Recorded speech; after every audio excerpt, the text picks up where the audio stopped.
Hi friends, నిన్న episode చూశారు కదా. ఎవరిని చూస్తే జాలేసింది, ఎవరిని చూస్తే కోపం వచ్చింది, ఎవరి వల్ల సంజన ఏడ్చింది, పాపం సంజన ఎంతమంది కనిపించింది. వాళ్ళల్లో బలవంతులే ఒకళ్ళొకళ్ళు బ్యాచ్లు అయిపోయారు. బిగ్ బాస్ చెప్తే బలహీనలు పాపం మనం ఆడుకుందామన్నా అంటే లైవ్లో చాలాసేపు డిస్కషన్ వాళ్ళని చూసి చాలా బాధ వేసింది. అదేందో మనం ఈ ఎపిసోడ్లో చూద్దాం. తర్వాత తనూజ మొహం ఈరోజు చూడలేమబ్బా. నిన్ననే ఏడు మొహం పెట్టేసింది. మా నాన్నకి నాకు మధ్యలో దివ్య వచ్చేసిందని గొడవ పెట్టేసింది. వాళ్ళ నాన్న అడిగేసింది. మరి తనూజది కూడా దానివల్ల కళ్యాణ్ కూడా డౌన్ అయినట్టు కనిపిస్తున్నాడు. ఈసారి కూడా కళ్యాణ్కి అన్యాయమే ఖచ్చితంగా. ఎందుకంటే కళ్యాణ్ టార్గెట్ వల్ల తనుజను కూడా టార్గెట్ చేశారు. దివ్య, శ్రీజ, కళ్యాణ్ టార్గెట్ దివ్యకి. దానివల్ల పాపం వాళ్ళు ఇప్పుడు మోసపోవాల్సి వచ్చింది. రీతు వల్ల సంజన ఏడ్చింది. అదేందని ఈ ఎపిసోడ్లో చూద్దాం మనం. తర్వాత అప్డేట్స్, ఓటింగ్ అనేది నెక్స్ట్ వీడియోలో పెడతాను. చాలా బాధ వేసింది లైవ్లో వాళ్ళని చూస్తే. ఫస్ట్ టైం మన ఛానల్ సబ్స్క్రైబ్ చేయండి, లైక్ చేయండి, షేర్ చేయండి. ఫస్ట్ టైం ఛానల్ చూస్తున్నారు సబ్స్క్రైబ్ చేయండి అబ్బా కొంచెం. ఇక్కడ పాపం లైవ్లో సంజన గారు ఒక ఒట్టయి తీసుకుందామని, నా ఫ్యాన్స్ నేను అట్టు చేయను, గోల్డెన్ స్టార్ ఖచ్చితంగా గెలుస్తాను, నాకు చాలామంది ఫాలోవర్స్ ఉన్నారని బిగ్ బాస్తో మాట్లాడటం, తను గెలవాలి పట్టుదల, నేను గెలవాలి, గోల్డ్ స్టార్ కొట్టాలి, నా ఆడియన్స్ని మెప్పించాలి, సంతోష పెట్టాలనే పట్టుదలతో సంజన ఉంది. లోపల కూడా మాట్లాడుకుంది. సరే గేమ్ పెట్టారు బిగ్ బాస్, అక్కడ శాండ్ గేమ్ పెట్టారు. దానికి సంబంధించి మేము జట్టీలు ఎంచుకోమంటే బలవంతం ముందు పోయిందే డెమాను రీతు జట్టి అయిపోయారు. మరి రీతు తను ఇద్దరు ఫ్రెండ్స్ కదా, అప్పుడేమైంది ఆ ఫ్రెండ్షిప్? డెమాన్ పట్టుకుని వెళ్ళిపోయింది. సరే వాళ్ళ పక్కకి వెళ్తే ఫస్ట్ దివ్య పోయి భరణి దగ్గరికి వెళ్ళిపోయింది. నిజంగా భరణి గారు ఈ ఫ్రెండ్షిప్, ఈ సేఫ్ గేమ్లు, ఈ దివ్య భజన మానపోతే తన ఆట తనే పాడు చేసుకున్నట్టు అవుద్ది ఖచ్చితంగా. అది ఎట్లా అనేది కూడా క్లియర్గా నేను చెప్తాను, వినండి. దివ్య బయట చూసింది అంతా, చాలా స్ట్రాటజీ ప్లే చేస్తుంది. ఆ స్ట్రాటజీ ప్లేలో మన భరణి గారు పడిపోయారు. మరి భరణి గారు ఎందుకు ఆలోచించలేకపోతున్నారు అనేది, మరి భరణి గారు కూడా స్ట్రాటజీ ప్లే చేస్తున్నాడు అంటే భరణి గారు స్ట్రాటజీ ఏం లేదు అక్కడ, అంత దివ్యేద నడుస్తుంది అక్కడ. దివ్య ఎంచుకోమనగానే భరణి గారి దగ్గరికి వెళ్ళి మాట తీసేసుకుంది. ఇక తనుజ వెళ్ళడం లేదు ఛాన్స్. ఇక అప్పటికే ఏం చెప్తున్నాడు, దివ్య నాకు మాట ఇచ్చేసానని చెప్తున్నాడు తనుజ అడిగితే. ఇక తనుజాకి ఎవరు లేరు, తిరుగుతూ ఉంది. ఎవరు స్ట్రాటజీ ఇప్పుడు? వాళ్ళ టార్గెట్ ఎవరు? కళ్యాణ్, శ్రీజ. శ్రీజ బాగా ఆడుతుంది, కొంచెం మాట తగ్గించుకుంది, ప్రతి దాంట్లో కూడా కోచింగ్ చేస్తుంది, పర్లేదు పిల్ల బాగానే ఆడుతుంది. ఇక్కడ కళ్యాణ్, శ్రీజ ఇద్దరు కలిసి ఆడితే ఒక దెబ్బతో వీళ్ళిద్దరిని లేపేస్తారు, ఇద్దరు టార్గెట్ కాబట్టి. అందుకని లాస్ట్కి ఏమొచ్చిన ఎంచుకునే టైంలో ఈ స్ట్రాటజీలు ఎట్లా ఉన్నాయి కాబట్టి ఆలోచించి కళ్యాణ్, తనుజ, శ్రీజ, సుమన్ అనుకున్నారు. అంతకుముందు ఏం జరుగుతుంది? పాపం సంజన, ఫ్లోరా, సుమన్ సెట్ అటు ఇటు తిరుగుతున్నారు. అబ్బాయిల ముగ్గురిని ఎవ్వరూ తీసుకోవట్లేదు. అసలు నిజంగా జాలేసింది వాళ్ళ ముగ్గురిని చూస్తే. పాపం బిక్కమొహాలు వేసుకొని చూస్తా వాళ్ళ వైపు చూస్తూ కూర్చున్నారు. చాలాసేపు ఆలోచించినాక వీళ్ళందరూ మాట్లాడుకున్నారు కానీ ఒక్కళ్ళు కూడా వాళ్ళ దగ్గరికి వెళ్ళటం లేదు. మాతో ఆడండి అని కూడా. ఇప్పుడు డెమాన్ ఉన్నాడు, సంజనాకి సపోర్ట్ అంటున్నాడు. మరి సంజనాన్ని పెట్టుకుని ఆడొచ్చు కదా. ఇప్పుడు ఒక బలవంతులు ఒక బలహీనలు పెట్టుకుంటే బాగుంటుంది.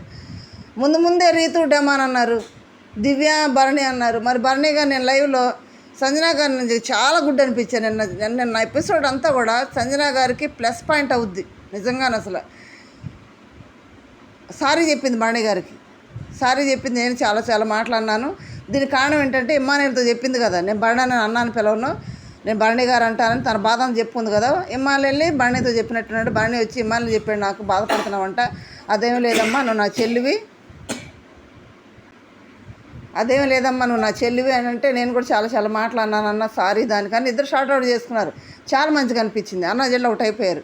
మరి ఆ భరణి గారు అన్నా కానీ దివ్య అడిగినప్పుడు, దివ్య నువ్వు స్ట్రాంగ్, స్ట్రాటజీగా ఆడతావు, మరి నేను స్ట్రాంగ్ కాబట్టి ఏమన్నా తీసుకుంటానని తీసుకుంటా పోయేది. ఇచ్చేసి ఇద్దరు మూల కూర్చున్నారు, దివ్యను భరణి గారు. ఒక మూల కూర్చుకొని కాలు మీద కాలు వేసుకుంటే తను తెలివిగా ఆడిద్ది, తను స్ట్రాటజీగా ఆడిద్ది. ఈ సెల్ఫ్ డబ్బాలు మానట్లేదబ్బా దివ్యను భరణి గారు. ఆమె బయట వచ్చింది. చాలా ఎవరితోటి పట్టుకొని హౌస్లో ఉంటే కొన్ని వారాలు సాగొచ్చు. ఎవరికి ఫ్యాన్ బేస్ ఎక్కువ ఉంది, ఎవరికి ఆడియన్స్లో మంచి స్ట్రాటజీ ఉంది, హౌస్లో దేన్ని అంటుకొని ఉంటే ఈ నెగిటివ్స్ రావు. ఇవన్నీ కూడా క్యాలిక్యులేట్ చేసుకొని వచ్చింది బయట 3 వారాలు చూసి. ఎంత క్యాలిక్యులేటెడ్గా ఆడుతుందో తెలుసా దివ్య. చాలా స్ట్రాటజీ ప్లే చేస్తుంది. అది నిన్న తనుజ గుర్తుపెట్టింది. తనుజ అడిగేసింది నాన్న. అయితే స్ట్రాటజీ ప్లే చేసుకోవాలి అక్కడ. స్ట్రాటజీ లేదే బిగ్ బాస్ హౌస్లో సర్వే కాలేరు. ఇప్పుడు వాళ్ళందరూ కూడా ఎవరు స్ట్రాటజీలు వాళ్ళకున్నాయి, ఎవరి ప్లాన్లు వాళ్ళకున్నాయి. నాన్న అన్న ఇవన్నీ కూడా ఉత్త బాండింగ్లు అంతే. ఉత్తయ్య ఇవన్నీ కూడా స్ట్రాటజీల కోసం, ఆడ కోసం, కంటెంట్ కోసమే. కానీ అవి పెద్ద ఉత్త బాండింగ్లు కానీ పక్కన పెడదాం. స్ట్రాటజీలు ప్లే చేయాలి. కానీ ఓవర్ వద్దు కదా. ఓవర్ అయిపోతుంది అక్కడ. ఓవర్ అవటం వల్ల దివ్య ప్లే చేసే స్ట్రాటజీ వల్ల బర్ణిగర్ ఆట దెబ్బతింటుంది. బర్ణిగర్ దెబ్బ అయిపోతున్నారు ఇప్పుడు. అసెంబ్లీలో సేఫ్లో ఉండిపోయి బర్ణిగారు దిగజారిపోతున్నారు ఆట అంతా కూడా. ఆయన ఏంటి, ఆయన స్టేటస్ ఏంటి, ఆయన ఫాలోయింగ్ ఏంటి, అంత పెద్ద యాక్టర్ అయ్యుండి ఆ స్టేటస్లు పడిపోయి. మరి ఇంతకుముందు కూడా తనుజతో ఉన్నాడు కంటే తనుజ ఇంతగా ఇమిటేట్ చేసి ఇంతగా చేయలేదు. దివ్య అంత స్ట్రాటజీగా తనుజ చేయలే. మామూలుగా గేమ్ అంటే వేరువేరుగా ఆడేవాళ్ళు. నానంటే నాన్న అంతవరకే. నిన్న గేమ్ అయిపోయిన తర్వాత అసలు ఆ గేమ్లో కూడా ఎంత కళ్యాణ్కి తనుజోడికి ఎంత అన్యాయం అంటే అక్కడ చివరికి చాలా అన్యాయం. ఎందుకంటే పోయిసారే కళ్యాణ్ ఏడ్చాడు, నన్ను మోసం చేశారు ఫ్రెండ్షిప్ ముసుగులని. ఇప్పుడు కూడా అలాగే చేశారు. ఇప్పుడు కూడా అలాగే అయింది. నెక్స్ట్ ఇక్కడ కూడా తేలికోవడం తీసి పడేశారు. అబ్బా నిజంగా గేమ్లో ఎవరిని తీసేస్తారు? బలవంతులను తీసేసుకుంటే అట్ట స్టెప్ తీసేసుకుంటా రావాలి. అది శ్రీజ కరెక్ట్గా గెస్ చేసింది. ఎందుకంటే బలవంతుడు ఫస్ట్ భరణిగాని లేపేస్తే తర్వాత డెమాన్ ఇట్లా లేపుకుంటూ రావచ్చు అన్నట్టు ప్లాన్ చేసింది. వీళ్ళు ఏం చేశారు? వెళ్ళటమే సంజన సుమన్ దగ్గరుకున్నారు. అందరు ఇసుగుపోయటం. దివ్య గారి, తనుజ గారి మొత్తం వాళ్ళు అసలే బలహీనలు. వాళ్ళు పెద్ద ఉండే రకాలు కూడా ఎక్కువసేపు దాన్ని స్టాండ్ చేయాలంటే ఎంత కష్టం. ఆడపిల్ల సంజన గ్రేట్ అబ్బా. మగవాళ్ళు నిలబెట్టమైంది. సంజన ఎంతసేపు పట్టుకుంది? ఫుల్ ఇసుగుపోసేశారు. పట్టుకుని ఎంతసేపు పట్టుకోగలదు పాపం. ఇంకా సుమన్ కంటే సంజన బెటరు. సుమన్ ముందే వదిలేసాడు, తర్వాత సంజన వదిలింది. స్ట్రాటజీ లేకుండా ఆడుతున్నారు. ఒకళ్ళు బలవంతులు కదా ముందు తీసేసుకోవాలి. ఆ స్ట్రాటజీ లేకుండా తేలికోళ్ళ మీద పోసేసారు. తేలికోళ్ళు పోయా. తర్వాత లాస్ట్కి మళ్ళీ భరణి గారి దగ్గరికి వెళ్ళారు. భరణి గారికి చేయి నొప్పి ఉంది. వీళ్ళు గెస్ చేయాలి కదా. భరణి గారు కనుక ముందు పోసినట్టయితే భుజం నొప్పి ఉంది. వీళ్ళందరూ కనుక శ్రీజ స్ట్రాటజీ ప్రకారం భరణి గారిని ఫస్ట్ తీసేయాలి అనే ఆలోచనతో వెళ్ళి ఇసుక పోసినట్టయితే భరణి గారు ఫస్ట్ అవుట్ అయ్యేవాడు. భుజం నొప్పి ఉంది ఆయనకి. పెద్దగా ఎక్కువ వెయిట్ బ్యాలెన్స్ చేయలేడు. అది శ్రీజ చేసింది. కానీ మిగతా వాళ్ళు ఎవరు కూడా శ్రీజ సపోర్ట్ చేయకపోవడం వల్ల అనుభవం ముందు సుమన్ గారు అవుట్ అయిపోయాడు. సుమన్ శ్రీజ జట్టి కాబట్టి వాళ్ళిద్దరు అవుట్ అయిపోయారు. నెక్స్ట్ సంజన, ఫ్లోరా వీళ్ళిద్దరు అవుట్ అయిపోయారు. భరణి గారి దగ్గరికి వెళ్ళారు. భరణి గారు పోస్తున్నారు, డెమోనో పోస్తున్నారు, రీతు కళ్యాణ్కి పోస్తుంది, దివ్య కళ్యాణ్కే పోతుంది, తనుజ పోయి భరణికి పోస్తుంది. ఇక్కడ ముగ్గురు కూడా వంగే ఉన్నారు. ఇక్కడ సంచాలకుల చూపంతా కూడా ముగ్గురు మీద ఉండాలి. కానీ తన చూపంతా కూడా ఒకళ్ళ మీదే కాన్సన్ట్రేషన్ చేయటం వల్ల అతనే వంగాడు అనేది బ్రెయిన్లో ఉండిపోయింది ఇమ్మానుయేల్కి. మరి ఒకవేళ అలా అనిపించినప్పుడు అనగా ఇమ్మానుయేలు, రాము ఇద్దరు సంచాలకులు కూడా ఇద్దరు చూడాలి కదా. ఇద్దరు ఏం చేస్తున్నారు? అక్కడ ఇమ్మానుయేలే చూస్తున్నాడు, ఇమ్మానుయేలే మాట్లాడుతున్నాడు. మరి రాము ఏం చేస్తున్నాడు? ముగ్గురిని గమనించాలి కదా. ముగ్గురిని గమనించి కదా బాడీలు. అప్పుడు శ్రీజ చూపిస్తానే ఉంది. లేదు ముగ్గురు భరణి అన్న కూడా ఇట్లా వేసాడు అని పట్టుకొని మరీ చూపిస్తుంది. అయినా కానీ ఇమ్మానుయేలు కళ్యాణ్ బొరు వేసావు, కళ్యాణ్ డమాన్ అట్టేసాడు. డమాన్ వేయలేదా? భరణి గారు వేయలేదా? కళ్యాణ్ వేసాక ఒక్కళ్ళ దగ్గరే కాన్సన్ట్రేషన్ పెట్టేటప్పటికి అతనిదే తప్పు అనిపించింది, తీసేసాడు. ఇది ఖచ్చితంగా రేపు నాకు సార్ వీడియో చూపించి మరీ మాట్లాడితే చాలా బాగుంటుంది. ఎందుకంటే ఇమ్మానుయేలు ఒకే దృష్టితో చూశాడు కానీ ముగ్గురిని ఒకే దృష్టితో చూడాల, ఒకళ్ళనే చూశాడు. మరి నెక్స్ట్ సంచాలకు రాము ఏం చేస్తున్నాడో రేపు నాకు సార్ అడిగితే చాలా బాగుంటుంది. ఓకే, ఇక్కడ కూడా పాపం కళ్యాణ్కి అన్యాయమే. కళ్యాణ్ గొంతు తరుస్తున్నాడు కానీ ఆడెవరు పట్టించుకునేవాళ్ళు లేరు. అప్పటికి తనుజ అంది ఫేవరెటిజమా అన్నది కూడా. అంటే ఫేవరెటిజం అన్నందుకు కొంచెం హట్ అయ్యాడు మన ఇమ్మానుయేల్. అప్పుడు శ్రీజ చెప్తూనే ఉంది, శ్రీజ పాయింట్ అవుట్ చేసి అడుగుతూనే ఉంది. పక్కన వాళ్ళు కూడా ఇట్లా పెట్టారు కదా, నువ్వు ఎందుకు చూడలేదు ఇమ్మానుయేల్ అన్న, చూడలేదు నువ్వు, ఇట్లా పట్టుకుని మరీ చూపిస్తుంది ఆ పిల్ల శ్రీజ. అయినా ఇమ్మానుయేల్ ఏం ఆలోచించట్లేదు, దాని మీదే ఉన్నాడు. కళ్యాణ్ ఎట్ట పట్టుకున్నాడని. అక్కడ బిగ్ బాస్ చెప్పింది ఏంటి?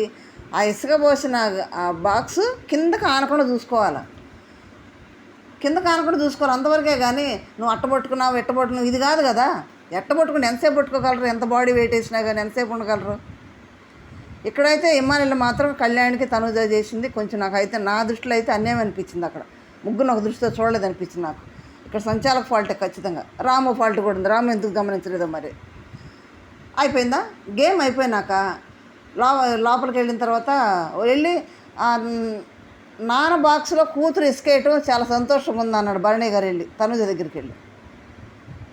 నాకు మంచిగా అనిపించింది అన్నాడు. మరి ఎటకారంగా అన్నాడా లేకపోతే నాన్న బాక్స్లో ఇసుకేసింది కూతురు అన్నాడా మరి ఏందనేది వెంటనే తనుజ ఏమని తెలుసా, నాన్న నువ్వు ఈ మధ్య నాతో సరిగా ఉంటలేదని అంతకుముందు మాట్లాడింది కూడా. నా కూతురు నా అమ్మ నువ్వు అందరితో మంచిగా మాట్లాడతావు నాతో మాట్లాడవేమ్మా అంటే, నాన్న నీకు ఎక్కడ టైం దొరుకుతున్నానా, ఒకరు చూద్దామంటేనే కిచెన్లో ఉంటావు, ఒక చూద్దామంటే దివ్యతో ఉంటావు, ఒక చూద్దామంటే బాత్రూంలో ఉంటావు, నీకు ఎప్పుడు టైం దొరుకుతున్నాను కదా దివ్యతోట దివ్యత నేను ఏడుంటున్నారా అని దగ్గరికి వెళ్ళి, నాకు నువ్వంటే ఎవరు ఎక్కువ కాదురా ఏదో కొద్దిసేపు ఉండొస్తాను అంతేరా అని చెప్పాడు. బాగానే ఉంది. మరి ఇక్కడ జట్టీలు ఎత్తుకునేటప్పుడు ఏమైపోయింది కూతురు అప్పుడు గుర్తు రాలేదా? రే దివ్య చిన్నపిల్లలాగా ఏడ్చేసిందిరా నువ్వు ఆ మాట అంటే. ఈ డబుల్ గేమే భరణి గారు మానుకోవాలి. అక్కడిదెక్కడ ఇక్కడ ఈ అమ్మాయి అంటే ఆ అమ్మాయి చదువుతున్నాడు, ఆ అమ్మాయి అంటే ఈ అమ్మాయి చదువుతున్నాడు. ఇది కాదు, ఎక్కడిదక్కడే వదిలేసేయాలి. ఆయన పెద్దరకంగా వదిలేస్తే ఆయన గేమ్ నిలబడుతుంది అన్నాడు కదా, అంత ప్రేమగా మాట్లాడాడు కదా. ఇక్కడ తనుజ ఏమన్నది, నాన్న నువ్వు దివ్యాని ఒకసారి గమనించు, నువ్వు దివ్య చాలా స్ట్రాటజీ ప్లే చేస్తుంది, ఆ స్ట్రాటజీ మాత్రం నువ్వు పడిపోయావు, మేమేం చేయలేము. ఇప్పుడు కళ్యాణ్ టార్గెట్ మీకు, కళ్యాణ్ వల్ల నన్ను కూడా టార్గెట్ చేశారు. మరి కూతురు ఎక్కడుంది నాన్న ఇక్కడ? దివ్య 2 వారాలు 3 వారాలు బయట చూసి వచ్చింది, ఎలా గేమ్ ఆడాలి, ఎవరితో ఉండాలి, ఎవరితో గేమ్ ఆడాలి, ఎవరిని పైకి లేపాలి అనేది దివ్య స్ట్రాటజీ ప్రకారం చేస్తున్నాను. నీకు అర్థం కావట్లేదు నన్ను, అది గమనించుకో ఆలోచించుకొని చెప్పింది. బాగా గెస్ చేసింది తనుజ. అయినా కానీ మా భరణన్నకు బొరక ఎక్కట్లేదబ్బా. అయిపోయిందా? నెక్స్ట్ ఇంకొక గేమ్కి వెళ్ళిపోయారు. ఆ గేమ్కి వెళ్తే పాపం నిజంగా సంజనాని ఇక్కడైతే ఏడ్చింది కాబట్టి, ఏడ్చిందని సానుభూతి కాదు కానీ తను పడ్డ కష్టానికి తను ఆడియన్స్ మెప్పించుకోవాలి, గోల్డెన్ స్టార్ గెలవాలని తను పడ్డ తాపత్రయం పాపం చాలా బాధ వేసింది. ఆడ ఆ మాస్క్ పెట్టుకొని పిన్నులతో ఉన్న మాస్క్ పెట్టుకొని ఉండమంటే బిగ్ బాస్ ఎట్లా చెప్పాడో సేమ్ అలాగే ఉంది తను సంజన. ఫ్లోరా కూడా సేమ్ అలాగే వేస్తుంది. ఈ గేమ్లో సంచాలకుల ఫాల్ట్ అయితే చాలా ఉంది. ఎందుకంటే వీళ్ళు పెట్టేటప్పుడు వాళ్ళు రూల్స్ కరెక్ట్గా వాళ్ళకి చెప్పలేదనేది ఒక పాయింట్ అయితే, మరి అర్థం చేసుకోకపోవటం వీళ్ళు మిగతా వాళ్ళు. మరి భాష తెలియని సంజనాకి ఫ్లోరాకి అర్థమైంది కదా, వీళ్ళకి ఎందుకు అర్థం కాలేదు? ఇక్కడ ఏంటంటే వీళ్ళు కావాలనే తప్పులు చేశారు మిగతా వాళ్ళు. మెయిన్ అక్కడ ఫెయిల్ ఆడటానికి ఆ గేమ్ అంతా కూడా స్పాయిల్ అవటానికి మెయిన్ ఫస్ట్ స్టెప్ రీతు డెమాన్.